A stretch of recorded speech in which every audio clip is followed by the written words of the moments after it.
एक बाप की इमोशनल कहानी आपका दिल छू जाएगी। ये कहानी जसवंत राय नाम के एक आदमी की जो रिटायर्ड हो गए थे। वो कुछ सालों पहले उनकी पत्नी का बीमारी के चलते निधन हो गया था।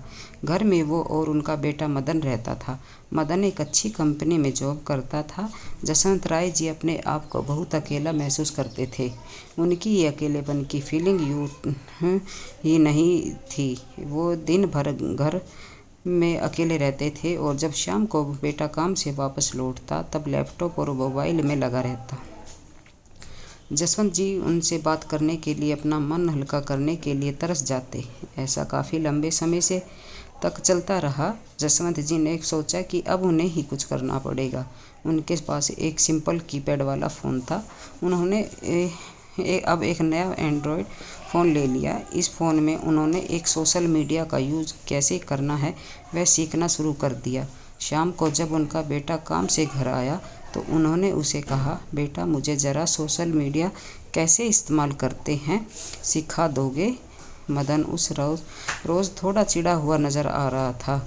उसने अपने बाप को कहा कि मैं यहाँ इतना थक हार कर काम से लौटा हूँ और आपको कुछ नया सीखना है। मेरे बारे में नहीं सोचते कि थोड़ा आराम करने दो।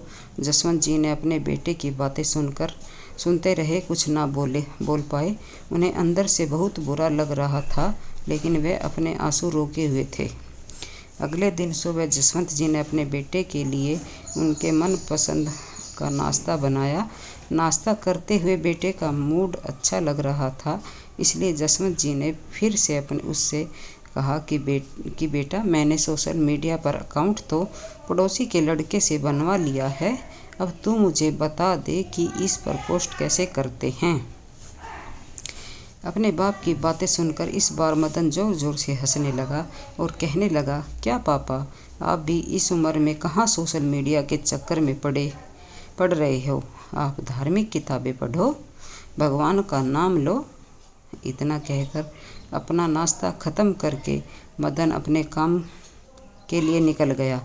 जसवंत जी ने उसके बाद भी एक दो बार अपने बेटे से सोशल मीडिया सीखने के लिए कहा, लेकिन उसने अपने बाप की बात पर ध्यान नहीं दिया।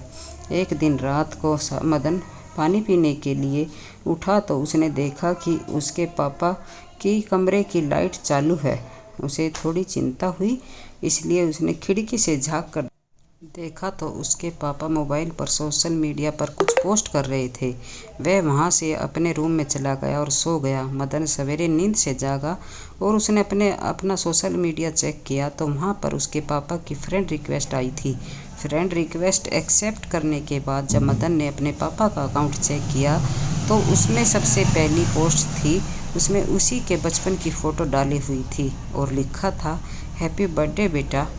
मदन को अब रियलाइज़ हुआ कि उसके पापा सोशल मीडिया सिखाने के लिए इतने पीछे पड़े हुए थे और क्यों यह काम उनके लिए इतना ज़्यादा इम्पोर्टेंट था। उनकी आंखें नम हो गई।